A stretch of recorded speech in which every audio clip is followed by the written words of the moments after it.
മിശിഹായ്ക്ക് സ്തുതിയായിരിക്കട്ടെ. ഏവർക്കും എൻ്റെ ഒരു പുതിയ വീഡിയോയിലേക്ക് സ്വാഗതം. ഇന്ന് ജനുവരി 3, വിശുദ്ധ ഗ്രിഗറി നസിയാൻസൻ, മെത്രാൻ, സഭാപിതാവ്, വേദപാരംഗതൻ. ഗ്രിഗറി നസിയാൻസൻ ജനിച്ചത് AD 329 കപ്പദോച്ചിയയിലെ നസിയാൻസനിൽ ആണ്. ആധുനിക ടർക്കിയിലാണ് ഈ സ്ഥലം. വിശുദ്ധ ബേസിലിനെ പോലെ അദ്ദേഹത്തിന്റെ കുടുംബവും വിശുദ്ധരുടെ ഒരു കുടുംബമാണ്. നസിയാനൂസിലെ മെത്രാനായിരുന്ന വിശുദ്ധ ഗ്രിഗറി ശ്രേഷ്ഠനായിരുന്നു അദ്ദേഹത്തിന്റെ പിതാവ്. മാതാവ് വിശുദ്ധ നൊണ്ണായും വിശുദ്ധ ചെസാരിയൂസ് അദ്ദേഹത്തിന്റെ സഹോദരനും വിശുദ്ധ ഗൊർഗോണിയ സഹോദരിയും. ഗ്രിഗറിയുടെ പ്രാഥമിക വിദ്യാഭ്യാസം കപ്പദോച്ചിയയിലെ കേസറിയയിൽ ആയിരുന്നു. അവിടെ തുടങ്ങി ഗ്രിഗറി വിശുദ്ധ ബേസിലിന്റെ അടുത്ത കൂട്ടുകാരനായിരുന്നു. അതിനുശേഷം നിയമ പഠനത്തിനായി പാലസ്തീനിയയിലേക്കും പിന്നീട് ഈജിപ്തിലെ അലക്സാണ്ട്രിയയിലേക്കും അവസാനം എഥൻസിലേക്കും പോയി.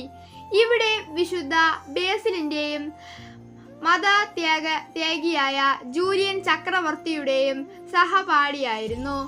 10 കൊല്ലത്തോളം അവിടെ പഠിച്ചതിനു ശേഷം 30ാമത്തെ വയസ്സിൽ നസിയാൻസൂസിലേക്ക് മടങ്ങി. ഈ സമയത്ത് പോന്തസിലെ ഐറിസ് നദീതടത്തിൽ താപസനായി ഏകാന്ത ജീവിതം നയിച്ചിരുന്ന ബേസിലിനെ കണ്ടുമുട്ടി.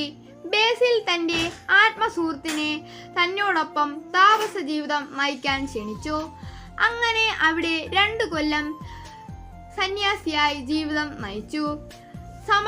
സമർത്ഥനായ മകനെ പട്ടം കൊടുത്ത് വൈദിക പദവിയിലേക്ക് ഉയർത്തിയത് അദ്ദേഹത്തിന്റെ പിതാവായ ശ്രേഷ്ഠ ഗ്രിഗറി തന്നെ.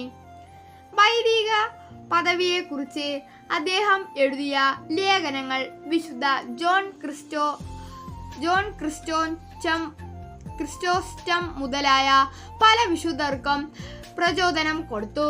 തന്റെ ഉറ്റ സുഹൃത്തും കേസറിയയിലെ മെത്രാപ്പൊലീത്തയുമായി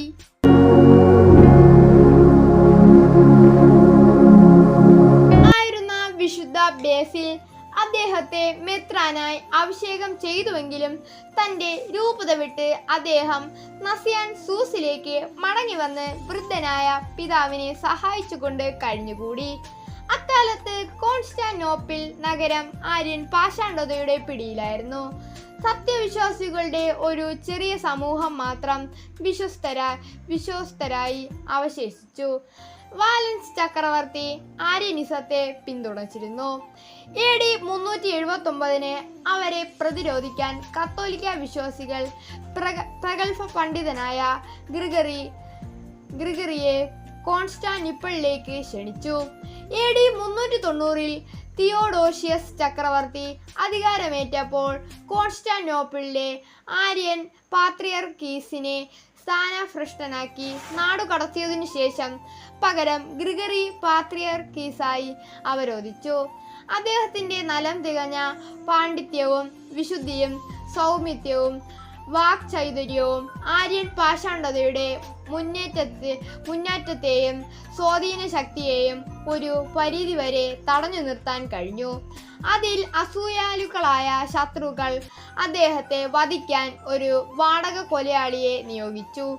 എന്നാൽ ആ യുവാവ് ഗ്രിഗറി മെത്രാപ്പൊലീത്തയെ കണ്ടപ്പോൾ അദ്ദേഹത്തിന്റെ കാൽക്കൽ വീണ് പശ്ചാത്താപിച്ചു ക്ഷമ ചോദിച്ചു. ഗ്രിഗറി അയാളോട് ക്ഷമിച്ച് സ്നേഹിതനാക്കി.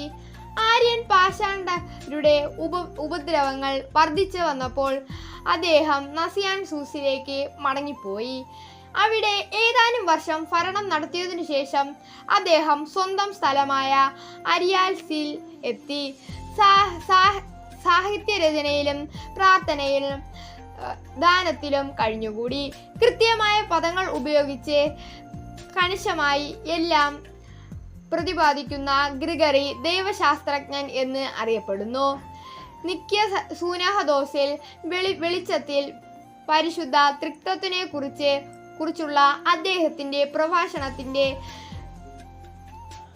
പ്രഭാഷണത്തിന്റെ ശിഷ്യന്മാരിൽ പ്രമുഖനാണ് വിശുദ്ധ ജെറോം. 390 വിശുദ്ധ ഗ്രിഗറി നസിയാൻസൻ മരണമടഞ്ഞു. വിശുദ്ധ ബേസിലും ഗ്രിഗറി നസിയാൻസനും ഉറ്റ സ്നേഹിതരും സതീർത്ഥ്യരുമായിരുന്നതുകൊണ്ട് രണ്ടുപേരുടെയും ഓർമ്മ ഒരേ ദിവസമാണ് സഭ ആചരിക്കുന്നത്. വിചിന്തനം: ശത്രുക്കളുടെ ശാന്തത കൊണ്ട് നാം പരാജയപ്പെടുത്തണം. ക്ഷമാശീലം കൊണ്ട് അവരെ നേടിയെടുക്കണം. നമ്മുടെ കോപമല്ല, അവരുടെ മനസാക്ഷി തന്നെ അവരെ ശിക്ഷിക്കട്ടെ. വിശുദ്ധ ഗ്രിഗറി നസിയാൻസൻ പറഞ്ഞ വാക്കുകളാണിവ. എല്ലാവർക്കും എൻ്റെ വീഡിയോ ഇഷ്ടപ്പെട്ടെന്ന് വിചാരിക്കുന്നു. ഇഷ്ടപ്പെട്ടെങ്കിൽ സബ്സ്ക്രൈബ് ചെയ്യുക, ഷെയർ ചെയ്യുക, ലൈക്ക് ചെയ്യുക, കമൻറ്റ് ചെയ്യുക. അടുത്ത വീഡിയോയിൽ കാണുന്നതുവരെ ബൈ.